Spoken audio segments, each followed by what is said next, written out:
hoje estou aqui com a minha querida Manuela César. A gente vai falar sobre um assunto muito interessante que envolve direito de família, obviamente. Manuela é jornalista e especialista em casamentos. E hoje a gente vai falar sobre os tipos de casamento, sobre casamento por amor. E, Manuela, se apresenta um pouquinho, porque você tem vários trabalhos, você é uma empreendedora voltada para a área do casamento, que é justamente também a área que eu atuo. E fala um pouquinho sobre você, se apresenta aqui para o pessoal, que está todo mundo muito curioso em conhecer um pouquinho a sua história. Claro, Débora, muito obrigada pelo convite. Acho muito interessante essa nossa conversa. E, inclusive, quero já aproveitar para te convidar a, de repente, a gente fazer uma live também lá para os meus seguidores, porque eu acho que é muito importante que as noivas tenham essa consciência do direito, né, das leis que envolvem o casamento e como elas podem se proteger, enfim. A gente tem muito assunto realmente. Mas, como você falou, eu sou uma consultora, eu sou comunicadora, sou jornalista. Trabalhei 10 anos em jornais, Jornal do Globo, Jornal do Brasil, como repórter cobrindo comportamento. E aí, quando eu me casei, eu fui uma noiva de 2008, eu buscava referências eu idealizava um casamento de dia, um casamento ao ar livre. E naquela época, a gente está falando de uma época em que não tinha ainda o Instagram, o Pinterest, que são as redes sociais que inspiram os noivos hoje em dia, que trazem várias referências de imagem, de altar, de decoração. Então, eu buscava isso em sites estrangeiros. E aí, dessas minhas pesquisas de sites estrangeiros, eu fui colocando, como eu sou jornalista, tudo num blog, assim, um blog bem pessoal que eu fazia, que era Colherinha de Chá. E eu ia ali compilando as minhas descobertas, as minhas referências, as minhas dicas. E depois que eu casei, eu publiquei o casamento ali. E aí eu fui ganhando muitas pessoas, muitos leitores que passaram a acompanhar, porque eu acho que eu vim dentro de um momento em que os noivos estavam se empoderando. Como eu gosto de falar, a gente vive hoje o auge do casamento por amor. Né? Então, Verdade. a gente vive esse momento agora em que os noivos, o homem principalmente, está se sentindo mais protagonista da sua festa também, junto com a noiva. Não é uma festa só da noiva com a mãe. Acho que essa mãe saiu um pouco de cena e o casal agora é protagonista, né? Até um casal homoafetivo, né? Não só Sim. de mulher e homem, mas mulher com mulher, homem com homem. A gente vive hoje esse momento em que os noivos buscam realizar festas que tenham a sua cara, a sua essência, que contem a sua história, né? E eu vim nesse momento de transição, nesse momento em que ainda não tinha as redes sociais, mas já tinha os blogs, já existiam, né? Aí eu ganhei muitos seguidores, muitas leitoras. E daí eu vi que eu podia fazer dali um business também. E aí eu pedi demissão do Globo e comecei a aplicar o que eu aprendi na faculdade de comunicação dentro da minha área do casamento. Né? E aí eu comecei a fazer alguns eventos para conectar noivas e fornecedores que tinham esse olhar de fazer uma festa mais personalizada. Né? E aí também fornecedores e cerimonialistas. E desde 2016 eu fui para Portugal e eu faço uma vez por ano lá o Business Wedding Lab, que é uma rodada de negócios conectando esses mercados em volta do Destination Wedding, que hoje também é uma grande tendência, você viajar para casar. Né? Isso também tem a ver com esse momento dos noivos serem protagonistas, eles quererem sair um pouco do cenário de uma casa de festas e ir justamente para um ambiente natural, de uma exuberância da natureza que tem a ver com a história deles. Então, um casal que gosta de surfar vai casar na praia, um casal que gosta muito de um vinho vai casar numa vinícola, uma noiva mais romântica vai casar num palácio na Europa. Então, a gente vê vários formatos e hoje em dia, aqueles casais que não se identificavam com um casamento mais tradicional na igreja, encontram cenários e encontram celebrantes laicos para fazer um casamento que tenha realmente a cara deles. Né? E aí eu fui nesse caminho e me especializando também na história do casamento em si. Né? Por que isso aconteceu? Porque eu achei tão engraçado que eu fiz o blog e eu percebi que tinha de fato uma adesão muito grande e eu percebi que eu estava numa virada de chave da história. Né? Que até pouco tempo atrás os noivos ainda não eram esses protagonistas, né? E que agora são. Né? E eu fui ali um dos primeiros casamentos ali daquela virada para o ano 2000, né? Então, o que aconteceu na história que faz com que isso agora se torne possível esse auge do casamento por amor, né? Aí eu fui pesquisar isso. Muito E aí me interessante. especializei em história do casamento, em etiqueta, protocolo, que aí também é a minha paixão. Essa questão, por exemplo, hoje em dia dos noivos serem protagonistas, no meu ponto de vista, é porque também as pessoas estão se casando mais velhas. Sim. Eu acho que também é um dos fatores que eu vejo. Antigamente, na época dos meus pais, por exemplo, casava-se com 20 anos, 21. Quando se casava com mais de 25 anos, já ficava. A expressão era que ia ficar para titia. A expressão era essa. E hoje em dia, a gente vê que as pessoas, os jovens de 20 anos, apesar de serem maiores de idade, a gente diz que é uma adolescência, eles ainda estão assim naquela fase de uma adolescência prolongada. E hoje em dia eu vejo que a maioria das pessoas está casando com 30 anos. Sim. Quando já tem alguma independência financeira. Exatamente. Né? E às vezes já moram juntos, já fazem um test drive antes de casar efetivamente, já querem sair da casa dos pais, já alugam um apartamento juntos, já convivem, né? E aí dando tudo certo, fazem a festa e bancam a festa. A gente vê muito isso acontecer. Claro que tem as famílias mais tradicionais, né? E sempre vão ter, mas a gente vê que antes quem não queria casar porque não se encaixava muito nessa tradição toda, agora encontra espaço para fazer a festa do jeito que quer e na hora que quer também, né? Então a gente vê muito isso realmente. Os casais estão mais maduros, né? Mais independentes e por isso... E mais decididos também. Mais decididos e por isso eles podem assumir as decisões também com mais propriedade, né? Escolher os detalhes. Por isso que eu falei que essa mãe de noiva, que essa figura mãe da noiva, né? Tá saindo um pouco de cena, né? E tá entrando cada vez mais em cena o casal, né? E esse homem. O homem, exatamente. O homem, porque a noiva sempre teve, mas o homem tá entrando, né? Como uma pessoa... E é engraçado que lá no blog a gente publica muitas histórias e tal, e eu percebo assim, como os homens se emocionam.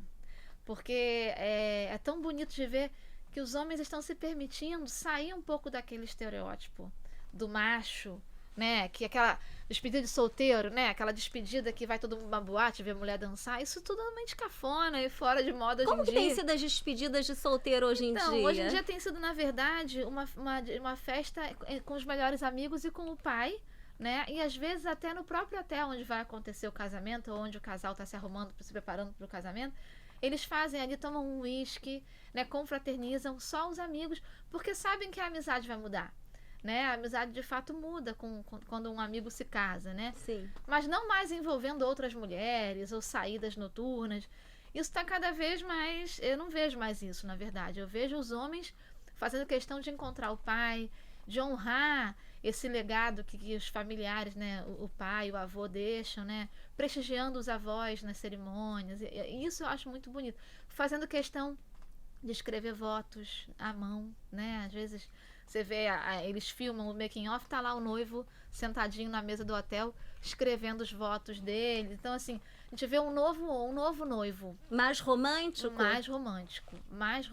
Né? Interessante. Eu sei que tem pessoas hoje em dia que defendem teses de que o amor romântico tá acabando e que a gente tem agora, né? Tá tão fácil ter qualquer pessoa, a gente tem os aplicativos de encontro que é tipo... Traição hoje em dia não é mais crime. Traição hoje em dia também não é mais crime. Não é mais crime. Então vai estar tão fácil, né? Isso está muito fácil.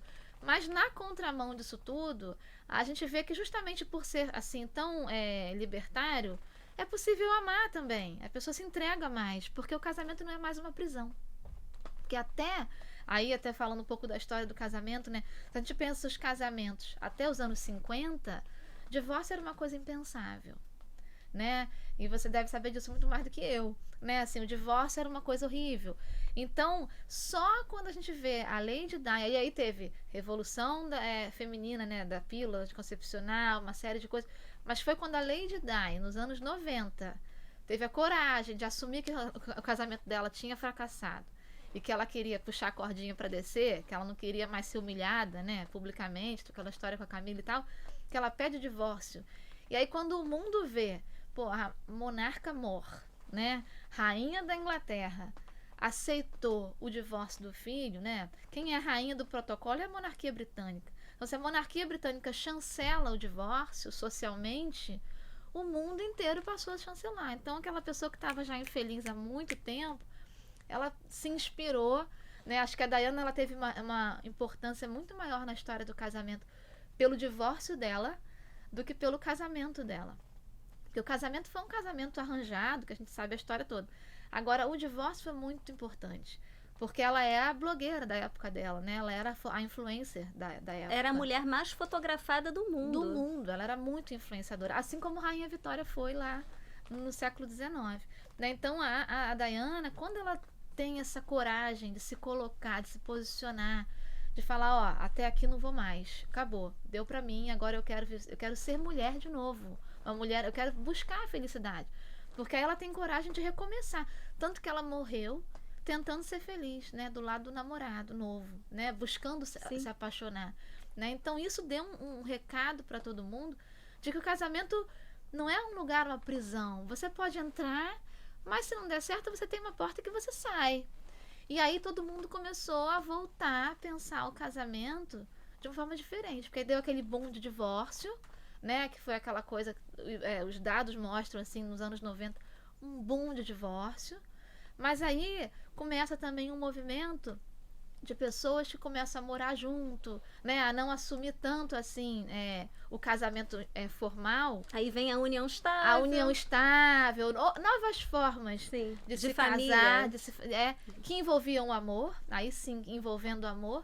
E aí o que eu acho interessante é que quando a gente pensa, quem nasceu nesses anos 80, nesses anos 90, né?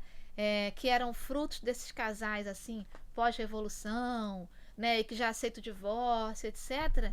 Quando chega na idade de casar agora, nos anos 2000, era eu, né? Era a nossa geração. Nossa geração. Que tá querendo o quê? Que quis casar, que quis resgatar. Eu quis casar de véu, nada, porque a gente quer resgatar. Você casou que em 2008? Eu casei em 2009. Eu também, casei em 2009 foi? Também. Eu casei em 8 de agosto de 2009.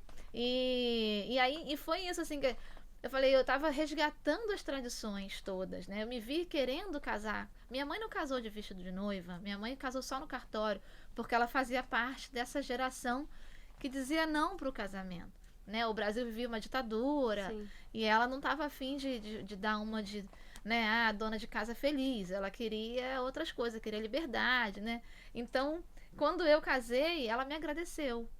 Porque ela falou assim, Manu, na minha geração eu não conseguia enxergar o casamento como uma coisa positiva. Porque a gente via os casais em volta, os avós, né, os pais e tal, que não se beijavam na boca, mas continuavam casados, né? Aquela coisa, não eram mais felizes, mas estavam ali. Então as pessoas não queriam essa prisão, né? Mas ela me agradeceu, ela falou, mas o seu casamento foi tão bonito, foi tão emocionante ver você resgatar essa história de casar, mas com o prisma de um casal apaixonado à frente disso e usando os protocolos a favor de uma união realmente amorosa, de respeito. Minha mãe se emocionou muito no meu casamento. Ela que fez meu vestido de noiva, que minha irmã é estilista e fez o meu vestido. Então, assim, é legal que a gente vê, né, como é que o casamento foi chegando aonde está hoje. Eu acredito muito que o casamento, ele não acabou, ele é uma instituição que está, assim, cada vez mais forte. Ela pode não ser eterna, né? As pessoas se divorciam, é verdade. Mas, enquanto que seja eterno, enquanto dure. Sim, né? E os casamentos hoje em dia, eu, por exemplo, sou defensora do casamento, mas eu sou defensora do casamento feliz. Eu até digo, que bom que existe o divórcio. Exatamente, que bom que existe. Bom que existe. É um grande presente para o casamento existir a possibilidade do divórcio, né? Mas um divórcio de uma maneira, obviamente, consensual, né? Principalmente quando envolvem filhos menores. Que aí a gente também tem que parar para pensar um pouquinho e evoluir nesse sentido, né? Tanto que eu sou adepta da advocacia humanizada, que aplica todas as técnicas de mediação. O objetivo é chegar num acordo, chegar num consenso, sem precisar pedir para um juiz decidir o que é bom para cada um. É verdade, né? É isso, é botar o casal como protagonista. Um casal protagonista. E veio para ficar. Tanto que a mediação está crescendo bastante no Brasil e no mundo, mas principalmente no Brasil, crescendo bastante, está sendo priorizada, sim.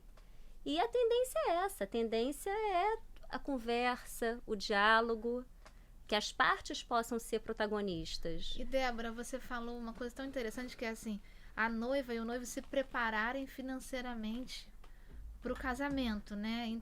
Debate que os casais não debatem sobre isso, né? Falar de dinheiro é muito difícil. É muito difícil. Em qualquer situação. No momento de casar, e você, obviamente, deve também presenciar noivos. No momento, você está todo mundo apaixonado, mas eu acho que a gente também tem que ser realista, a gente tem que olhar, a gente tem que fazer um planejamento. Eu falo muito da questão de você planejar, ter um planejamento de vida. Sim, planejamento mesmo. Planejamento. Né? Seguro de vida, pensar o futuro. Pensar o futuro em todos os sentidos. E pensar a possibilidade de uma separação, né? Sim, porque, na verdade, enfim, eu trabalho na área, eu faço muitos divórcios. Sou casada hoje, casamento super feliz, graças a Deus, bom. Mas a gente tem que se preparar. E hoje em dia a gente tem a questão da igualdade de gêneros prevista na Constituição. Homens e mulheres com os mesmos direitos. Obviamente que na prática a gente não vê assim, principalmente no mercado de trabalho, mas eu acho que melhorou bastante do que era antigamente. Isso, sem sombra de dúvidas. Mulheres CEOs, a gente... Sim. Enfim, mulheres, né, com cargos, com excelentes cargos. Mas a questão é que as pessoas precisam conhecer essa questão do regime de bens. As pessoas não sabem o que é e só vêm a saber no momento do divórcio. O que eu vejo é isso. No momento do divórcio é que vem procurar o advogado e saber quais são os meus direitos. Porque a questão financeira, a gente precisa ter uma segurança financeira. Tanto o homem quanto a mulher. Então, vamos, né? Você até deu um exemplo de um caso, né? De uma pessoa que, enfim, conhecida, que se dedicou para a família durante anos do casamento. E aí, com 60 anos, o marido vai lá e se apaixona por outra pessoa, porque isso pode acontecer. Ninguém tá livre disso. Ninguém tá livre disso. E aí pede o divórcio, ele é que administra os bens, ele que é o provedor da família. E aí como que fica? E essa pessoa que se dedicou a vida inteira... O trabalho não é fora do mercado de trabalho, né? E como é que ela se recoloca? E ela acaba se salvando até pelo regime da comunhão parcial de bens. Eu fico imaginando a mulher que é casada sob o regime da separação total de bens, porque aí nem isso ela tem direito. Não tem direito a nada. Aí tem que pedir pensão. Pensão para ex-mulher é exceção, é temporária, não são todos os juízes que dão. Quando dão é por um período muito curto. E o próprio judiciário diz, vai trabalhar. Então, assim, o juiz fala, vai trabalhar. Não é tão simples assim para quem ficou anos fora do mercado. Né? Vai trabalhar, tudo bem, mas vai conseguir ganhar aquilo, né? Perdeu a chance. Eu falo muito da teoria da perda de uma chance, que a gente aplica isso muito no direito. Perdeu a chance lá atrás de poder ter continuado, destacar. Mas aí ela foi o quê? Ela foi se dedicar para os filhos, cuidar da casa, se dedicar mais para o marido. E aquilo, né, Débora? Para o marido estar trabalhando, se eles têm filhos, alguém tem que cuidar das crianças. Sim. Então, na verdade, é um trabalho de equipe. Alguém tem que ter uma flexibilidade. Alguém tem que ter. Hoje em dia a gente vê homens que ficam em casa cuidando das crianças e a mulher que vai. Eu e Rafa, meu marido, né, a gente já teve essa situação várias vezes de... Em alguns períodos, ele ficar mais em home office e eu sair. Em outros períodos, eu ficar mais em home office e ele sair para dar conta. Sim. De cuidar de criança pequena e de trabalhar, né? Isso é uma equipe que você tem que estar ali equilibrando pratinhos, né? Agora, se o homem está sempre fora, a mulher tem que estar sempre dentro. Sim. E fora do mercado.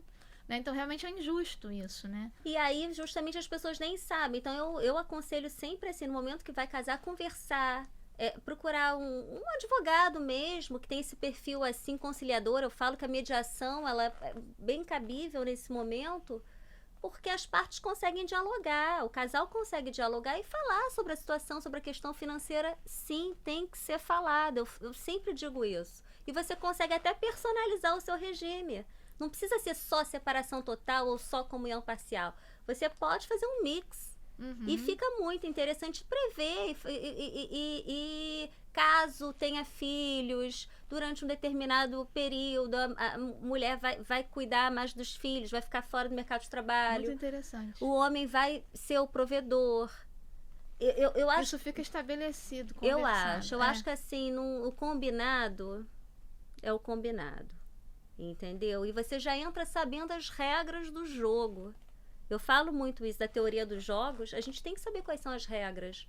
A nossa vida a gente precisa sim ter um planejamento de vida, a gente precisa saber quais são as regras. Em qualquer lugar que a gente está, a gente precisa saber. E num casamento é muito importante, porque é isso que vai fazer com que o casamento ele seja feliz e seja duradouro. Por quê? Porque vai ter essa transparência entre o casal. É verdade, isso é muito importante, né?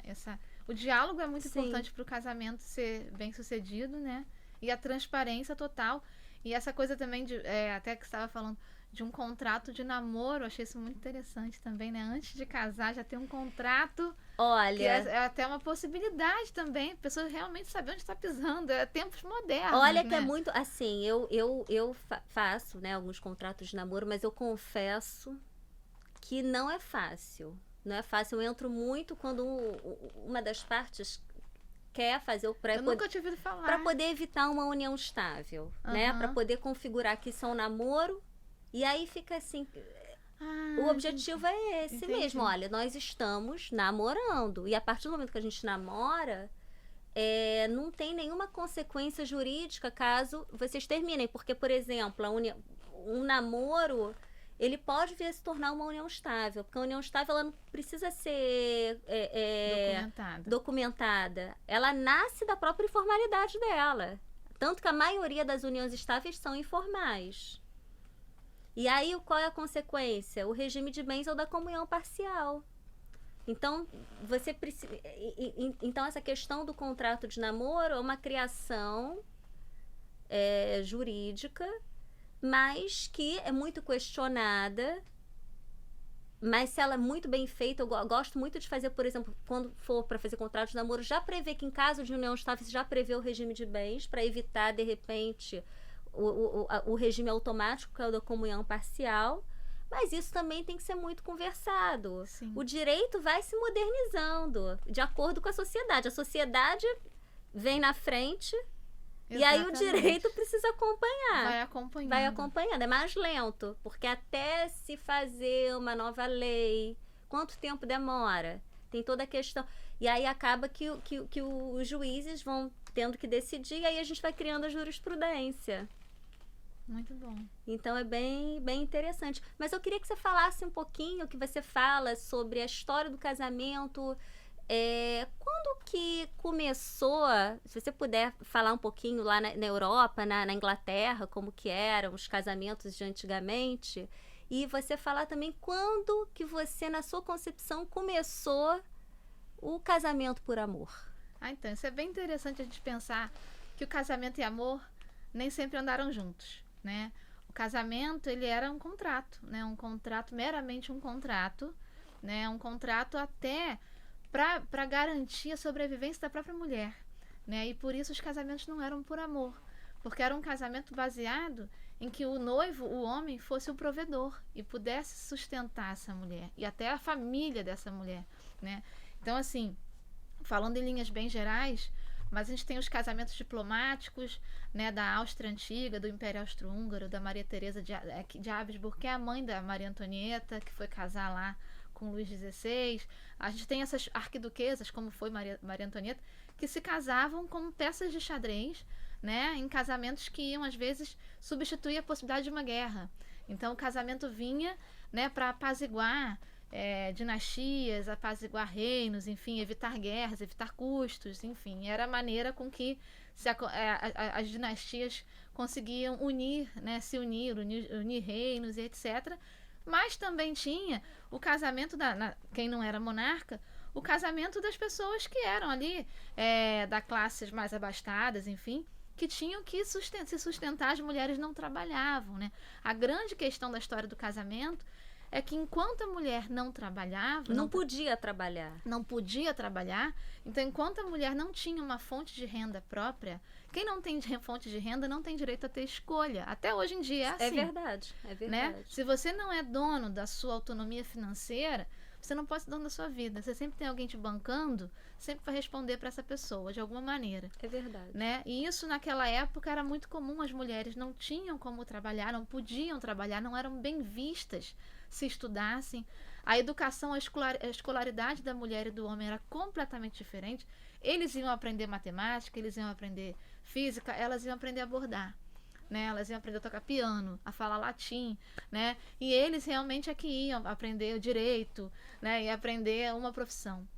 Né? Então, até nessa época, as mulheres elas eram reféns. Né? E aí eu gosto sempre de falar daquele filme, do livro Orgulho e Preconceito, da Jane Austen, que mostra muito bem, né, como é que foi isso até chegar na virada de chave. Né? Então, a Jane Austen ela foi uma escritora da aristocracia rural da Inglaterra, naquele período de regência inglesa, que foi quando o rei George III foi afastado do trono, né, porque ele ficou doente, mentalmente abalado, e aí assumiu o George IV, que era, na verdade, então príncipe na época, assumiu como príncipe regente, e aí foi conhecido essa época como era da regência inglesa. Né? E nessa época aconteceu da Jane Austen existir e retratar muito bem como é que eram as relações familiares e como as mulheres eram extremamente vulneráveis e reféns, né, das escolhas masculinas. Né? Então essa história mostra um pai que é casado com a esposa e eles têm 5 filhas. Né? E essa mãe fica o tempo inteiro querendo casar as filhas, porque ela fica desesperada, porque ela sabe que se o marido morre, ela vai perder tudo, porque a lei não defende a mulher. Posso só perguntar uma coisa? Claro. Tinha essa questão de ter que dar o dote? Tinha. Questão de dote, tudo isso tinha. Para ficar noivo, tinha que entregar o dote. Não existia anel de noivado nessa época, mas tinha o dote que o pai da noiva tinha que pagar para esse noivo casar, aceitar casar com a filha. E as mulheres ficavam doidas para casar as filhas, né? Porque isso significaria alguma segurança financeira, já que nenhuma delas trabalhava. Imagina como é que era bancar aquelas mulheres que iam para bailes com aqueles vestidos cheios de volumes e volumes de tecido ali, e tinha que estar, aquelas mulheres tinham que estar sempre bem vestidas e na sociedade acontecendo, né? E elas eram caras, né? Mas quem bancava, elas não se bancavam. Então, se esse pai morre, né? Esse provedor morre, a propriedade delas não vai para nenhuma delas nem para a mãe, vai pro parente mais próximo desse pai. No caso dessa história, vai para um primo distante chamado Mr. Collins, que é uma figuraça, assim, que esse livro vale muito a pena ler. Então, esse Mr. Collins, ele é o herdeiro de tudo. E as meninas ficam, então, naquela situação de casar ou não casar com ele, né? E a mãe fica, então você vai e casa com teu primo, porque aí você salva a família, né? Só que a Elizabeth Bennet, que ela é como se fosse o alter ego da Jane Austen, que ela fala tudo que Jane Austen acreditava, ela se recusa a casar se não fosse por amor, né? Então essa história gira em torno disso e conta muito bem como era o casamento até bem pouco tempo atrás, que isso é muito pouco tempo atrás, né? Então a Jane Austen ela foi uma grande influenciadora de um pensamento de as mulheres começarem a questionar e falar, mas espera aí, eu não estou me casando com quem eu amo, né? Estou casando porque eu não tenho escolha, o que eu posso fazer para que isso possa mudar, né? Como é que a gente muda isso? E aí, logo depois, 30 anos depois, vem surgir na história uma mulher muito importante para a história da humanidade e para a história do casamento por amor, em especial, que é a Rainha Vitória. A Rainha Vitória, ela foi a mulher mais poderosa da Europa, né? Ela era dona daquele Império Britânico ela era a imperatriz da Índia, né? Ela tinha uma influência gigantesca, ela se torna rainha com 18 anos apenas, e ela não foi uma pessoa estimulada a se casar, porque como ela, a rainha, e ela era a mulher, se ela se casasse com um príncipe que chegasse aí de fora, como ainda era uma sociedade muito machista, esse príncipe poderia querer se sobrepor à esposa e tomar conta do Império Britânico. Então ela foi orientada a não aceitar se casar, a não se casar. Ninguém queria saber de pretendentes para a Rainha Vitória. E eles iam querer, a monarquia britânica lá, a corte, eles iam cozinhando ela, né? Mas ela se apaixonou. Ela se apaixonou pelo primo dela, o príncipe Albert, que era alemão, que era uma coisa que os ingleses não gostavam, não queriam esse casamento da rainha da Inglaterra com um príncipe alemão, porque existia uma rixa, tinha uma questão religiosa, existia um catolicismo muito forte na Alemanha, ainda a família do Albert era católica, então ela teve que articular muito para conseguir se casar com ele, né? Mas eles se apaixonam, eles começam a trocar cartas e tal, até que ela toma coragem de chamar ele para o Palácio de Buckingham. Ele vai lá visitá-la e ela chama ele num quarto reservado e ela pede a mão dele em casamento, que é uma coisa inédita, uma mulher pedir a mão do homem em casamento, mas tinha que ser assim, porque se ela era rainha, ninguém podia pedir a mão dela, né? Isso teria que ter sido uma coisa articulada, né, por diplomatas, enfim, e não era o caso. Ela queria casar com ele, ela foi pedir a mão dele. E ele aceitou, e aí ela começa a tecer o preparativo do primeiro casamento por amor da monarquia britânica, né? Que aí foi totalmente contra o protocolo da época.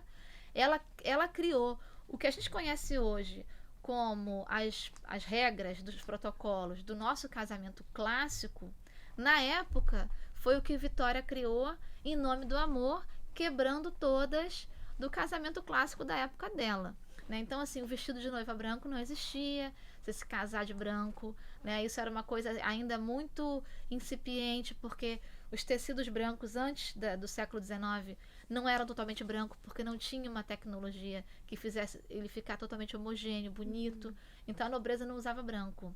Então, quando você se casava e o casamento tinha que representar status, os vestidos eram sempre assim, vermelho, verde, com muito ouro, com muita pedraria, porque isso simbolizava que a pessoa tinha, né? O vermelho dos tecidos da monarquia europeia vinha do nosso pau-brasil. Nosso pau-brasil era caríssimo e era ele que extraía a tinta vermelha para fazer os tecidos caros da Europa, né? O tecido azul era caríssimo, não existia corante azul. Então, por isso que os mantos dos monarcas são sempre vermelho, azul, são cores muito valiosas na época, né? Só que nessa virada da Inglaterra tinha a Revolução Industrial, a Revolução Têxtil. Então o tecido branco começou a conseguir ser produzido muito bonito, um cetim de seda branco, né? E isso representava algo valioso, mas que para a Vitória também significava algo que tivesse a ver com o que ela queria, que era a pureza do sentimento que ela tinha, né? Então ela se casa de branco, ela não aplicou fio de ouro, um monte de pedraria. Ela se casou com uma joia azul, uma safira azul grande, que foi um presente que o Albert deu para ela, e por isso a gente resgata a tradição do something blue, porque ela se casa com algo azul, que é esse broche grande, né? Ela se casa toda de branco e ela introduz a renda no vestido de noiva, porque na época também não se usava muita renda, mas não no vestido de noiva. E aí ela queria bombar as vendas da renda inglesa. Ela sabia que ela era poderosa e que tudo que ela fizesse as pessoas iam seguir. Então influencer ela era influencer, era blogueira, a maior blogueira de casamento de todos os tempos foi a Rainha Vitória. Então ela pega as rendas da indústria inglesa e ela faz o vestido dela todo de renda para poder vender a renda. Ela queria exportar a renda inglesa. Ela era uma monarca muito amiga da indústria, dos burgueses, né? Ela foi a rainha mais burguesa que teve, porque ela acreditava na indústria, acreditava no progresso dos comerciantes. Então ela queria impulsionar a venda de renda. Então ela se veste toda de renda branca, com cetim branco, né? Ela, em vez dela usar uma coroa, né, dessas tiaras que a Kate Middleton usa, né, que pertenceu à rainha mãe, pertenceu a Elizabeth, ela não quis nada disso. Ela botou uma coroa de flores para mostrar que ela não estava casando em nome de nenhuma dinastia, ela estava casando em nome do amor, né? Ela usa um buquê, e aí em vez de ser só as daminhas segurando o buquê, ela quis carregar um buquê, porque o Albert, ele era muito fã de flores brancas, então ela quis segurar um buquê para levar para ele um arranjo de flores brancas. Então ela vai cunhando o vestido de noiva branco, o something blue, o buquê, o véu, porque também não se usava o véu para casar assim no coque, e aí ela faz o coque com a grinalda e bota o véu. Então ela vai criando várias regrinhas. A decoração floral verde e branca, porque era em homenagem ao Albert. Ela vai fazendo tudo como ela queria, que era a cara dela e que era a cara do Albert também, né? E aí esse casamento parou, o mundo parou para assistir, né? E aí todo mundo falou, bom, e ela foi muito feliz no casamento, né? Então o Albert sempre foi muito fiel, não se tem nenhum registro dele ter traído ela, nada disso. Ele sempre foi muito dedicado a ela, aos filhos. Ele tinha uma coisa de celebrar o Natal, foi ele que botou a árvore de Natal no Palácio de Buckingham, e todo mundo a partir de então começou a montar a árvore de Natal em casa, porque eles fizeram esse costume lá. Então eles eram muito influenciadores dessa coisa da família, né? E as mulheres que queriam se casar, elas começaram a pensar, eu quero ser feliz no casamento, eu quero me casar por amor, eu vou me casar de branco igual a Rainha Vitória. E aí todas as mulheres começaram a se casar com vestido igual da Vitória. E aí também começou-se em paralelo, junto com Rainha Vitória, na era vitoriana, existe um fator muito importante para o casamento por amor a conseguir acontecer. Porque ela conseguiu porque ela era rica, monarca. Mas e quem não era, né? Mas em paralelo, acho que o universo faz a coisa meio junto, assim, para poder dar na virada de chave, aconteceu a Revolução Industrial. E na Revolução Industrial, as mulheres foram convocadas para trabalhar nas fábricas, para trabalhar até as crianças, porque precisava de muita mão de obra. Então foi um período triste de exploração, né? Aquela coisa muito polêmica do início do capitalismo, né? Mas tem um saldo muito positivo, que é a mulher se tornar uma profissional remunerada, assalariada. Então, quando a mulher ela deixa lá aquele ambiente de eu sou uma filha, eu não tenho que trabalhar, eu isso, eu aquilo, e ela começa a trabalhar ou na indústria, ou até como uma preceptora, uma governanta, ela começa a receber um salário. E aí ela começa a falar, bom, eu não preciso mais casar com quem meu pai escolher, que é rico, para poder garantir a sobrevivência da família. Com esse meu salário, por menos que fosse, eu vou conseguir sobreviver e vou conseguir ter uma vida feliz. Então foi assim, não foi uma coisa da noite pro dia, mas foi uma semente assim de casamento por amor que nascia ali, né? E o auge disso é como eu falei, a gente está vendo isso hoje. Desde Rainha Vitória para cá, a gente vem galgando assim, né? Porque aí podia casar, mas não podia divorciar. Aí era o casamento de aparência, né? Você casa por amor. A gente vê na realeza inglesa. Exato, até hoje. Exatamente isso. Você se casa por amor, mas depois você se arrepende. Aí você não pode separar. E aí começa a ter os amantes, né? Porque o amor é aquela coisa que acontecia fora do casamento. Então, né? amante... O amante vem disso, né? O amante é quem você ama, que é fora do casamento.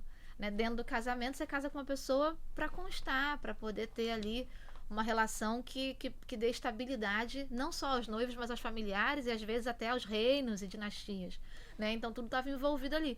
Então nessa virada de chave da metade do século XIX para cá é que a gente vê as mulheres cada vez mais se posicionando. Aí com a Revolução Industrial veio o movimento das sufragistas, né? A mulher poder votar, e aí a mulher poder ter direitos, porque você deve saber disso muito bem, assim, as mulheres que se casavam na era vitoriana, elas não tinham direito algum. Por mais que elas se casassem por amor, elas saíam do casamento sem os filhos. E às vezes era o homem que queria se divorciar e a mulher não tinha direito a nada. E se o homem quisesse assim, você nunca mais vai ver as crianças, a mulher nunca mais viu os filhos. Né? Isso aparece muito nesse filme das sufragistas, que é um filme muito legal que mostra muito isso. Então, assim, as leis, elas vieram depois, né? Sim. Como você falou, o movimento social vai acontecendo, a sociedade vai mudando. E as leis têm que... As leis precisam ir chegando, sim, mas às vezes demoram. Elas não têm a mesma velocidade. Exatamente. Então você vê ali, né, as mulheres passaram os perrengues ali, né? Algumas gerações. Por isso que eu fiz o Books, né? Que é o clube de assinatura, o clube de leitura, que a gente se reúne para ler sobre essas histórias. Porque eu acho que é muito importante a gente honrar quantas mulheres vieram antes de nós, para que a gente possa estar aqui hoje. Perfeito. Falando no microfone, sendo filmadas e botando nossa opinião no mundo, né? E querendo casar por amor, e querendo se divorciar com os nossos direitos. Isso não nasceu assim, tanto que hoje em dia, em outros lugares do mundo, do planeta, ainda tem mulheres, como no Talibã, enfim, que vivem como se fosse uma época antes da Revolução Industrial, antes do século XIX. Estão ali vivendo ainda na Idade Média. Em outro mundo. Eles não passaram pelo processo de Revolução Industrial. Eles não passaram por vários processos que a gente passou no mundo ocidental.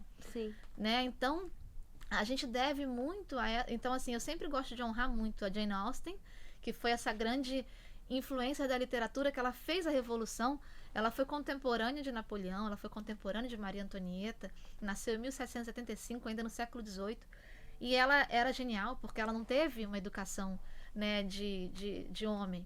Mas o pai dela foi um homem muito generoso, tinha uma grande biblioteca em casa e possibilitou que ela lesse. Então ela lia muito e muito perspicaz. Ela fez um registro de uma época que inspirou. E inspira até hoje a gente vê os filmes e as séries, sim, inspirados nos romances de Jane Austen, que são muito atuais. porque falam de posicionamento feminino, né? E o casamento tem tudo a ver com isso, porque a gente vê, como a gente está falando, o casamento, ele tem que ser uma escolha, né? Se ele não é uma escolha, ele passa pela mulher como dependente, a mulher como refém de uma relação, né? E a gente vê isso até hoje em dia, até mesmo no Brasil, né? Mulheres que não trabalham fora, como eu falei, esse caso. Mulheres que abrem mão de trabalhar, que abrem mão da sua autonomia por algum motivo, ficam em situação muito delicada quando se separam. A gente vê muito, por exemplo, pessoas que se casaram, mulheres que se casaram na década de 80, por exemplo, hoje em dia, com 60 e poucos anos, e o que acontece? Antigamente, a gente até diz, né, que o número de divórcios aumentou. Mas por que aumentou? Porque eu falo muito essa questão também do aumento da expectativa de vida. Antigamente, 60 anos era idoso. Hoje em dia você vê homens, mulheres com 60 anos que aparentam ter 30 anos, 40 anos. O avô da minha prima morreu com 105 anos. Então, as pessoas vivem até mais 100 anos. Então, hoje em dia, as pessoas começam... Eu vejo muitos homens, mulheres também, mas com 60 anos, jovens... Se reinventando. E aí, o que acontece? O que eu vejo, né, que as pessoas também, às vezes...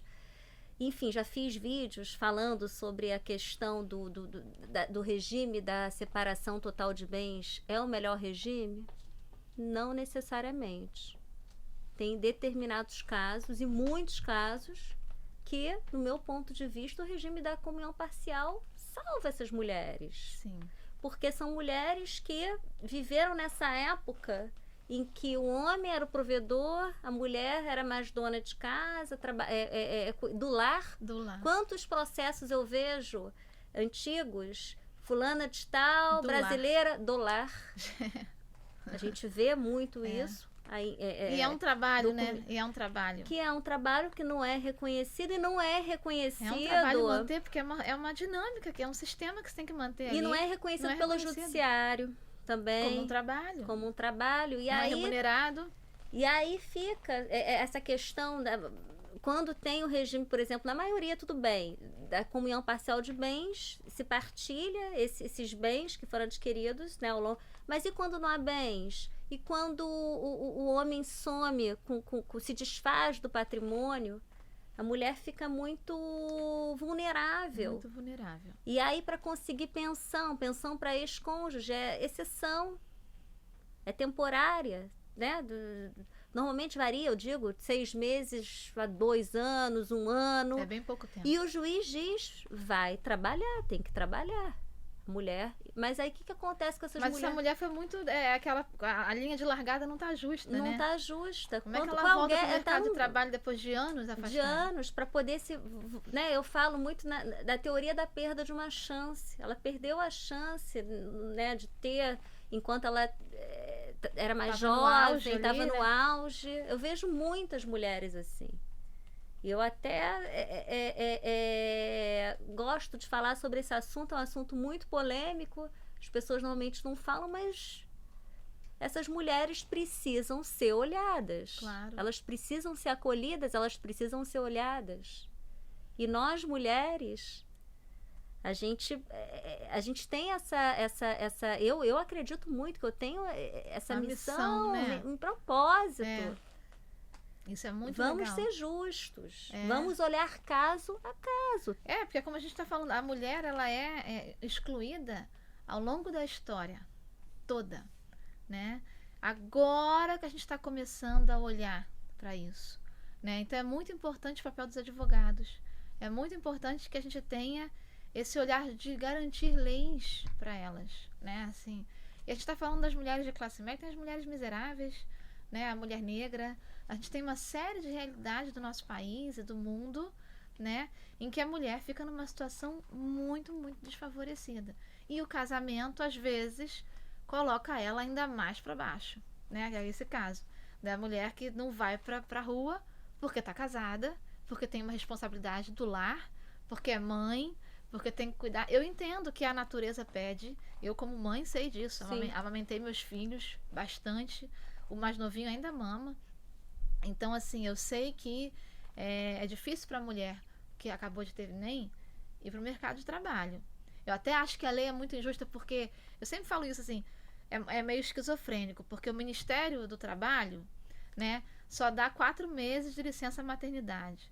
Mas o Ministério de Saúde recomenda 6 meses a 2 anos de amamentação da mãe, no peito da mãe. Como fica? Como faz isso? Não faz, né? Então, assim, até uma coisa que eu brinco, o empreendedorismo feminino no Brasil, ele é uma coisa glamurosa, não sei o quê, mas na verdade ele é um grito de guerra das mães. Porque muitas mães, quando têm filho, trabalham em alguma empresa, são CLT e tal, mas quando engravidam já começam a ser mal vistas no trabalho. E quando voltam, porque não podem, são demitidas. Então a mulher, para não cair, ela tem que voar. E aí ela vai empreender. Aí ela vai virar, eu sou uma empreendedora feminina. Eu sou uma empreendedora feminina, eu pedi demissão grávida do Globo. Mas assim, porque não seria compatível eu amamentar o meu filho da maneira como eu acreditava que eu gostaria de fazer e ser repórter de um jornal diário que faz plantão final de semana, o dia inteiro, às vezes madrugada.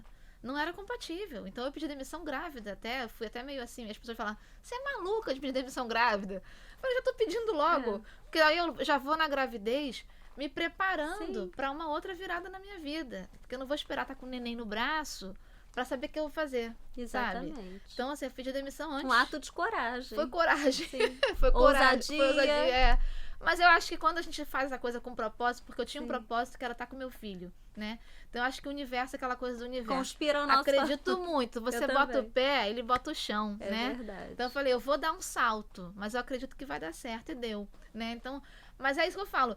A gente não faz isso muito por opção. Eu fiz isso porque eu sou antenada, moderninha. Não, eu fiz isso porque ia ser muito difícil ser uma mãe como eu gostaria de ser no atual mercado de trabalho brasileiro, né? Então essa é a realidade das mulheres. A gente tem uma realidade que não nos favorece, né? Então assim, eu acredito assim que a gente tem que estar junto dos nossos filhos quando eles nascem. Então tem que ter algum suporte do marido, do governo, alguma coisa que amamente essa mãe e esse filho ao longo de 6 meses, alimente essa mãe e esse filho ao longo, né, que dê moradia e alimento para essa mãe e esse filho ao longo do tempo que ela precisa ficar com esse filho, né? Isso não acontece. Mas tem países, por exemplo, na Suécia, na Holanda, que isso é uma realidade. A mulher tem 1 ano de licença, às vezes 1 ano e meio, e vai uma assistente social toda semana. Eu falo porque eu tenho uma amiga que mora na Holanda, ela tem 3 filhos. Quando ela tem neném, vai uma assistente social na casa dela toda semana. Saber como ela tá, como é que estão as crianças.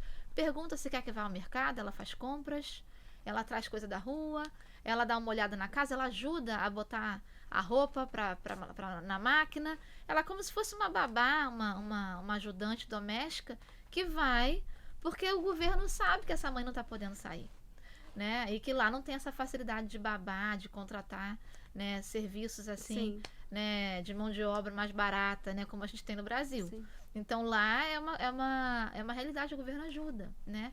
Então a gente tem que pensar isso, né, trazer isso para nossa realidade do Brasil, trazer isso para as mulheres, fazer com que porque às vezes a gente pensar que isso nem seria viável, né? Isso é impensável. Eu nunca pensei nessa possibilidade. Tem uma pessoa que vai na minha casa, uma pessoa do governo que vai na minha casa fazer compras para mim. Isso é outro planeta, né? Mas existe no nosso planeta, né? Então, é legal a gente conversar sobre isso, porque pode elucidar aí soluções, né? Ideias. A gente tem que construir uma realidade diferente, né? Uma realidade mais justa com as mulheres, né? Com as mães. Com certeza. Eu queria que você falasse um pouquinho sobre os Wedding Destinations, claro, que eu acho que hoje em dia é super na moda. As pessoas estão optando por fazer, né, essas cerimônias justamente por conta disso, porque os noivos hoje que são os protagonistas. Exatamente. Fala um pouquinho como que, enfim, seu trabalho também, qual a sua experiência. Então, o Destination Wedding, só para contextualizar, né? Ele começa nos Estados Unidos, nos anos 70 mais ou menos, quando os adolescentes, né, que estão universitários, na verdade, começam a ir para a faculdade. A gente vê muito isso em filme, que eles nunca vão para uma faculdade assim do lado de casa. É verdade. Eles sempre viajam, né? Aquelas cenas deles enchendo um carro e indo para a faculdade, a mãe se despedindo, e eles vão lá, né, estudar, enfim. O que acontece é que lá os casais se apaixonam na faculdade e cada um é de um lugar. Às vezes um é de Los Angeles, o outro é de Nova York, né? E aí, na hora de casar, e até começam a trabalhar e conhecem alguém no trabalho, enfim, mesma situação, né? Famílias de longe. E na hora de casar, eles começam a querer eleger uma cidade que não fosse nem a da mãe da noiva, né? Nem a do noivo, uma coisa mais justa, uma coisa no meio do caminho, para que as famílias pudessem se encontrar e desfrutar de um momento juntos, né? Então começa a se viajar para casar num ponto de meio de caminho para essas famílias se encontrarem e terem um casamento. E aí o México começou como principal destino, porque aí praia, e aí os resorts do México, Cancún, começaram a bombar nos anos 80 e 90 como principal destino de Destination Wedding. Ainda é hoje um destino muito procurado para Destination Wedding, mas aos poucos isso foi ganhando um pouco mais de glamour, assim, né? Porque casar num resort no México é legal, mas eles fazem aqueles pacotes assim, é a mesma decoração, é o mesmo altar, é o mesmo celebrante, aí vai em série, né? Produção industrial de casamento.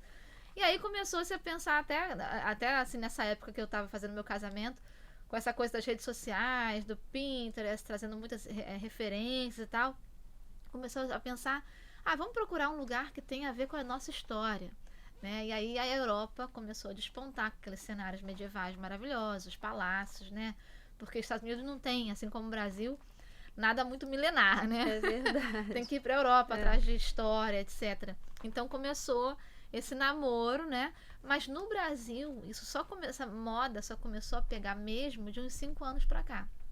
Foi quando o Instagram começou a ficar muito forte, porque ele não era tão forte assim há até pouco tempo, né? De uns 5 anos para cá, o Instagram começou a bombar, e aí essa coisa dos stories e de live, né, e de mostrar o que está fazendo, como é que se casa em diferentes lugares do mundo, as pessoas começam a mostrar, e a gente começa a acompanhar em tempo real casamentos dos mais diferentes, né? Então os noivos começam a ter essas ideias de querer casar fora, né? Eu acredito muito nesse formato porque eu acho que o Destination, ele por si só, tem uma lista de convidados já mais seleta. É muito mais caro? Não é muito mais caro. Não é muito mais caro. Ele tem uma lista mais seleta, isso dá uma equilibrada também. Mas a gente está falando agora, eu diria assim, antes da pandemia, era uma coisa muito viável. Com essa pandemia que detonou o mercado de eventos, etc., a gente está tendo uma retomada agora, mas o euro disparou. E o dólar também. Então a gente vive uma disparada de euro e de dólar que o Destination Wedding internacional está respirando para ver para onde vai. Eu trabalho com isso, como eu falei, desde 2016 eu vou a Portugal e faço um evento lá que é o Business Wedding Lab, e dentro desse Business Wedding Lab a gente faz uma rodada de negócio que é o Destination Wedding Lab, que é para conectar os wedding planners do Brasil e da Europa com fornecedores do Brasil e da Europa para que eles possam se conhecer e se indicar, né? E fazer negócios, assim, eu tô com uma noiva no Brasil que quer casar na Europa. Então tá aqui, ó, conhece meu castelo, olha que lindo. Eu tenho esse buffet que atende essa região. Eu sou maquiadora, eu posso atender lá, que eu fico na Itália, eu vou para todo lugar. Então as pessoas começam a fazer negócios ali mesmo. E a gente vem fazendo esse evento anualmente lá. A gente parou, a gente tá em pause por causa da pandemia. Previsão, se Deus quiser, 2022 a gente tá lá de novo, a gente tá se organizando para estar lá no ano que vem. Mas assim, o Destination Wedding, ele é um modelo que eu sou muito entusiasta, justamente porque ele permite uma lista de convidados menor, porque não é todo mundo que pode investir tempo e dinheiro para se deslocar, para ir para um casamento. Sim.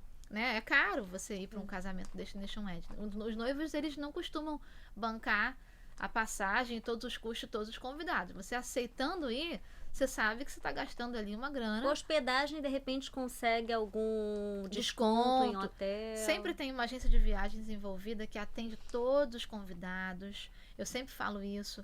Um Destination Wedding, ele tem que ter um bom wedding planner, ele tem que ter uma boa agência de viagens que vai cuidar dos seus convidados. Que é muito importante, você tem que dar uma assessoria, né? Que você tá botando todo mundo debaixo da sua asinha para levar para um destino. Às vezes é Tailândia, né? Você tem que ter uma estrutura, né? Mas assim, você organizar um destination, você propicia para esses noivos e para a família uma experiência. E hoje em dia as pessoas estão trocando cada vez mais a coisa da festa num lugar fechado por 5 horas por uma experiência exclusiva. Hoje em dia a gente está vivendo a era do mercado de experiências. Tudo é experiência. Você vai no restaurante, não é só servir o prato, é a forma como ele é servido, é a fumaça, é o cheiro, é o chefe que é, né, uma celebridade. Tudo é uma experiência. Então, o casamento Destination Wedding também é uma experiência. Né? Então, assim, você não é só chegar e ir pra festa. Você faz um receptivo, welcome gift, aí você faz um jantar especial na véspera do casamento, aí você faz o dia seguinte a festa em si, aí no outro dia os noivos vão passear com os convidados, fazer um passeio por algum lugar bem exclusivo, né? Às vezes vai conhecer uma cave que só abre de 5 em 5 anos, mas a agência conseguiu que recebesse só os convidados do casamento. Coisas assim bem exclusivas são os que os noivos gostam de oferecer e vivenciar, né? E realmente só vai quem é muito chegado. Por isso que eu gosto. Porque você tem uma lista que antigamente, quando eram os pais que estavam no comando, eram aqueles casamentões na Candelária para 800 convidados e que os noivos mal conheciam metade dos convidados, né? Mas é porque era do trabalho da mãe, do trabalho do pai, sim, e tem que agradar todo mundo, e não pode fazer feio, e tem que não sei o quê. Hoje em dia, até o modelo do convite vem mudando. Você não vê mais assim, fulano e fulano convidam para o casamento dos seus filhos. Hoje em dia, Gabi e Léo convidam para o casamento com a bênção de seus pais, ponto, nem falo o nome dos pais, né? Porque são os Gabi e Léo que tá pagando. E eles que escolhem quem vai, né? Então, assim, aí os pais também ficam meio desobrigados, ó. É a festa do meu filho, eu não tenho nada com isso, né? Aí ele até tem direito, às vezes, de... toma aqui 10 convites, mas é só, né? Então, a gente vê um formato de casamento muito diferente e muito mais feliz. Porque aí quem tá junto é aquela coisa de reencontrar amigos de faculdade, né? De pista de dança que bomba, né? E a festa... Fica mais a cara dos noivos. Totalmente. Aliás, fica completamente a cara dos noivos. E numa viagem também é legal, porque às vezes a mãe da noiva não teve muita oportunidade de conhecer a mãe do noivo, né? Os pais dos noivos às vezes não tiveram oportunidade ao longo do namoro de estar realmente junto, jantar junto, acordar junto. E nada mais propício para uma intimidade do que você viajar junto. Porque você dorme, acorda, toma café, né, repousa, faz um passeio, tira foto. Então você tem um tempo de convivência ali que eu acredito que é muito saudável para a família que está se formando com esse casamento. Então eu gosto muito desse modelo, por isso que eu defendo muito, porque eu acho que é um modelo que propicia que o ritual de passagem, que é a cerimônia, que é o que se propõe a cerimônia de casamento, ele de fato aconteça, né? Porque você tem ali vários parentes e amigos que estão se despedindo. Até porque eu sempre falo isso, toda festa de casamento, ela sempre é duas coisas, né? Uma grande festa de amor de um casal que se ama e tal, mas também é uma grande festa de despedida. Porque os pais também estão se despedindo dos filhos. De um lugar que eles ocupam em casa, de um lugar na relação que eles ocupam como filho, que agora vão passar... Vão criar um núcleo familiar deles. Eles agora vão ser... outro núcleo familiar. Chefes de família, né, também. Então, sim, os pais não têm mais aquela ingerência tão grande, aquele cuidado tão grande, aquela convivência tão grande.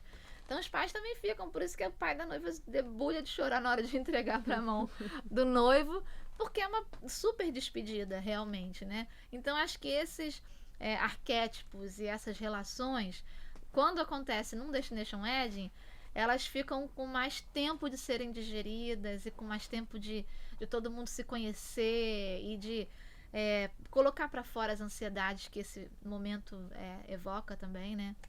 Então acho que é muito especial a gente viajar para casar e dali a noiva já vai para o lua de mel com o noivo de uma maneira muito mais fácil também, já está no destino, é verdade, pega lá, né, uma rota deles e vai. Então eu gosto muito, a gente está com esse projeto de fazer ano que vem em Portugal de novo, se Deus quiser, deve ser em abril do ano que vem. Vai ser aonde em Portugal? É sempre assim, a gente sempre faz no Hotel Palácio Estoril, que é ali no Estoril, perto de Lisboa, né? Mas a gente sempre faz assim, um dia de evento, que tem amanhã de rodada de negócios, à tarde é uma capacitação com palestras de especialistas e tal, e depois a gente começa um tour. Então a gente roda Portugal, conhecendo presencialmente os locais de casamento, as quintas, os palacetes, as vinícolas, a gente faz degustação, porque aí quando esses profissionais voltam para o Brasil, eles conhecem Portugal, eles conhecem o buffet, eles sabem quem faz um bom bem casado, um bom brigadeiro em Lisboa, né? Porque a noiva daqui, ela quer casar lá, mas ela quer coisas do Brasil. Sim, lógico. Ela quer o brigadeiro, ela quer o bem casado, ela quer a mesa de doces. Lá não tem esse negócio de decorar a mesa de doces como a gente faz aqui, né? Então, quando tem a rodada, o decorador de lá já conhece o estilo brasileiro, já tem mais familiaridade. Então, quando receber uma noiva brasileira, já vai saber mais o que ela está esperando, né? E também o wedding planner daqui já vai saber para quem que vai indicar, porque já conheceu, já passou por um filtro, por uma rede de confiança. E o Destination Wedding, até a questão do contrato é muito importante. Exatamente, era sobre isso que eu queria falar, na verdade, essa questão do contrato. E eu queria falar também sobre a questão, na maioria das vezes, se casa aqui no Brasil, no cartório, e depois vai comemorar lá, ou você vê Isso. muitas noivas casarem lá? Não, casa no Brasil. Casa O no casamento Brasil. lá, ele não tem efeito jurídico, assim. Não? Não. Não, nesse caso não, mas se a pessoa, por exemplo, quiser casar num cartório lá, pode. Ah, sim, ela pode casar lá, mas o casamento do Brasil não vai valer lá. Eu acho que não. Vale. Vale? Vale. Ah, então... Não, é isso que eu queria falar, que é muito interessante que as Ah, pessoas então me não explica sabem. Pois isso. é, eu acho que isso, eu até já fiz um vídeo sobre casamento em Las Vegas, se é válido ou se não é Ah, válido. muito bom. Porque o que acontece? As pessoas têm muitas dúvidas. Eu Pois acho que é muito mais prático, obviamente, se você vai fazer o casamento fora, você casa no cartório, se você vai casar com um brasileiro, Isso. ou vai residir no Brasil, é mais fácil casar aqui no Brasil, no cartório, vai pra fora, faz a festa lá. Mas aí casa no civil lá também? Não. Ah, Você tá. pode, mas essa que era a minha dúvida, porque você pode também casar no civil. Por exemplo, tem pessoas que vão para Las Vegas e casam numa igreja, uma igrejinha lá em Las Vegas, mas que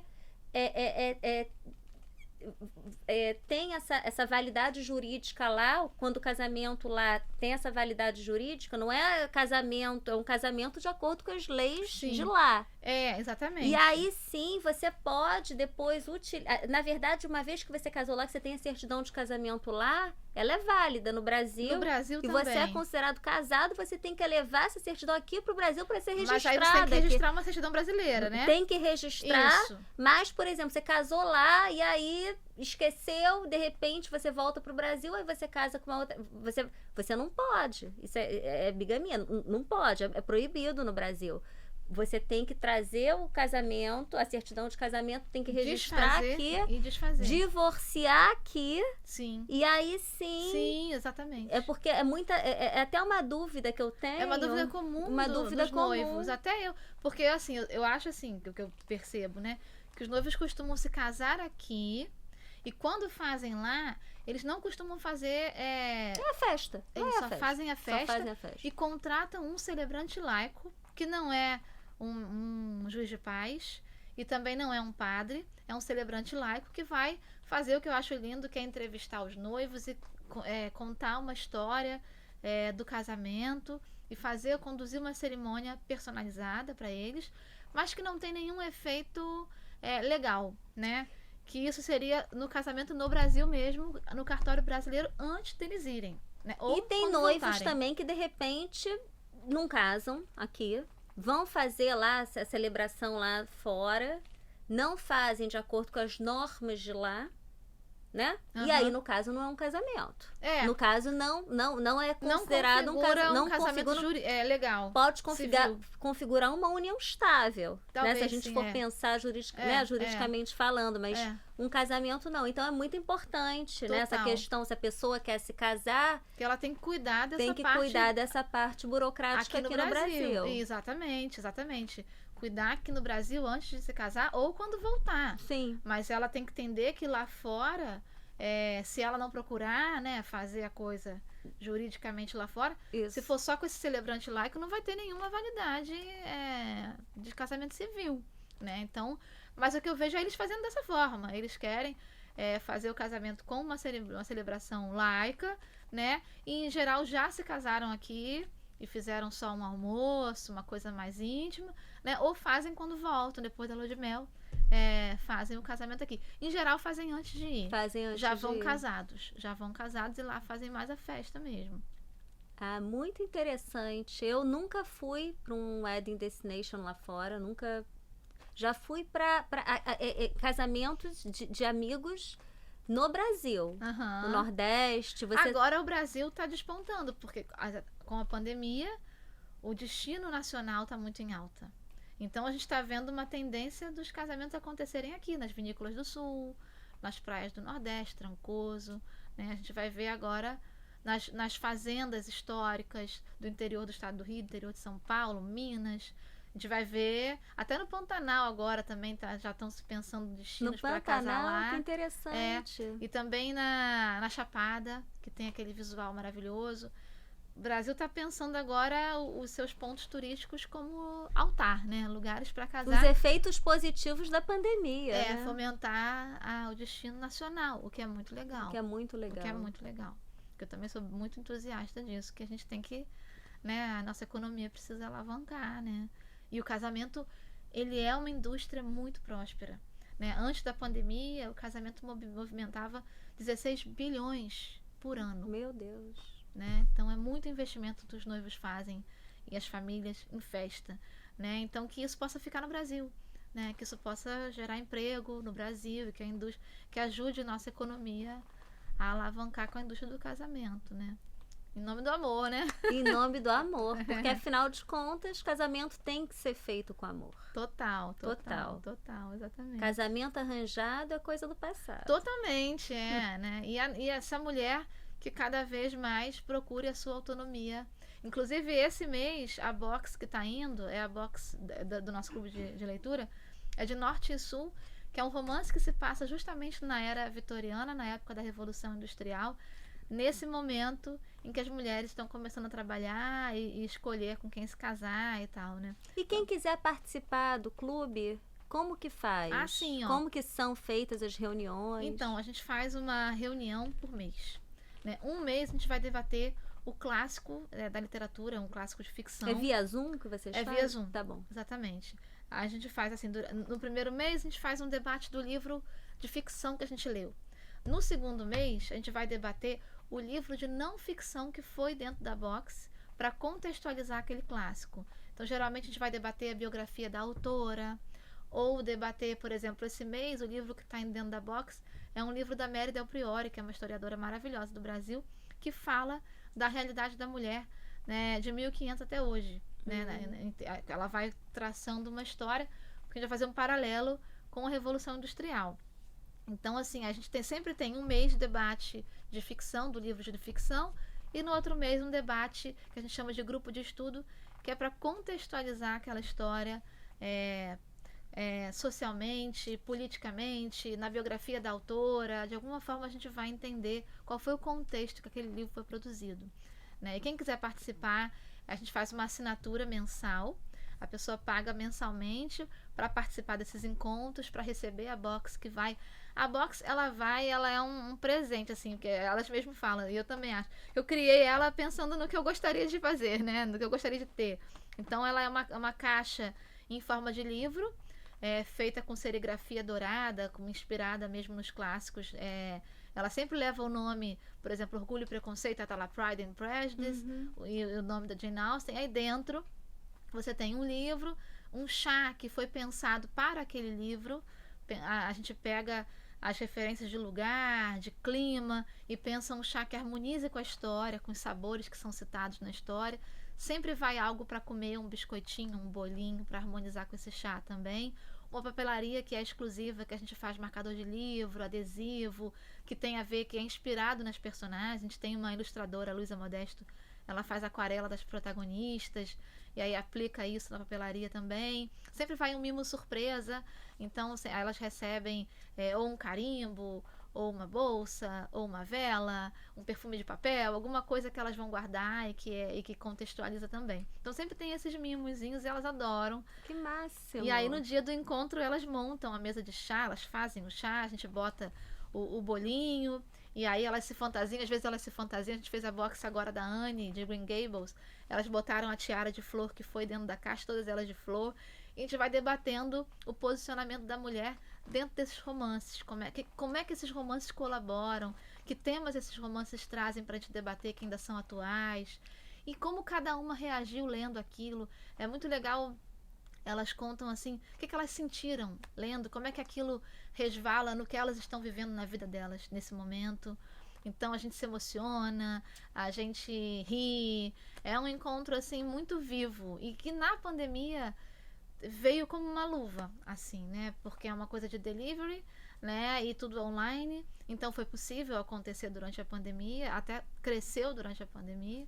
E elas me dão relatos assim muito emocionados de como que o Books virou uma comunidade de mulheres, porque somos 220 mulheres atualmente. Como é que essas mulheres se juntam? A gente tem um grupo de WhatsApp que é o dia inteiro. Eu falo, não tô dando conta de acompanhar, porque eu vou ali, volto, tem 200 mensagens não lidas. E de todas as faixas etárias. De todas as faixas etárias. Isso que é mais legal. A gente tem desde 25, 29 a 60 e tal, 70. Mulheres que já têm os filhos criados, que já são avós e que podem se dedicar à leitura e que gostam de estar com a gente, que trazem um olhar mais maduro, né, das situações que a gente está vivendo. E tem as mulheres novas também, tem as mães, tem as solteiras, tem tudo ali, né? Mas assim, todas elas muito conectadas na paixão por história, na paixão pela história da mulher e na paixão pela literatura, né? Então eu fiquei muito feliz porque o Books aconteceu no meio da pandemia, essa história de casamento realmente, né, a gente teve que parar, e aí o Books veio, né, como mais uma vez o universo ali, trazendo um acalento, assim, né, nesse momento, que na minha vida, assim como elas falam, eu também. O Books deu um propósito muito bom, né, e aí a gente tá aí seguindo com ele. É lindo quando você fala, assim, eu vejo brilho nos seus olhos, assim, muito...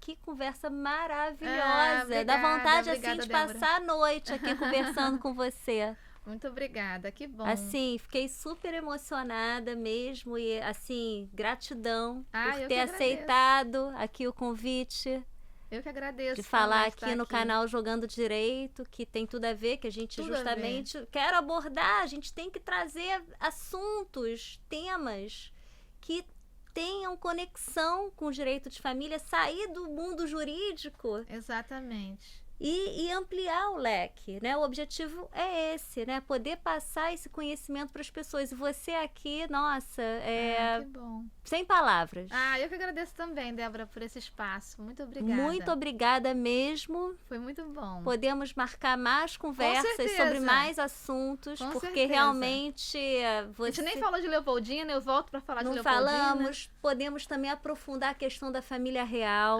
que eu isso acho que a sim. gente pode, né, um tema assim É um também tema bem acho que as vão pessoas gostar. adoram. É. E é isso. Muito obrigada, Débora. Obrigada. Falei agora com a Manuela César, maravilhosa. Tô assim muito feliz por ter por ela ter aceito essa entrevista, essa conversa foi muito especial. Espero que você tenha gostado e venha assistir os próximos vídeos e as próximas entrevistas. Gostou desse vídeo? Dá um like, se inscreva aqui no canal e até o próximo vídeo. Muito obrigada. Que linda! Caraca, fui.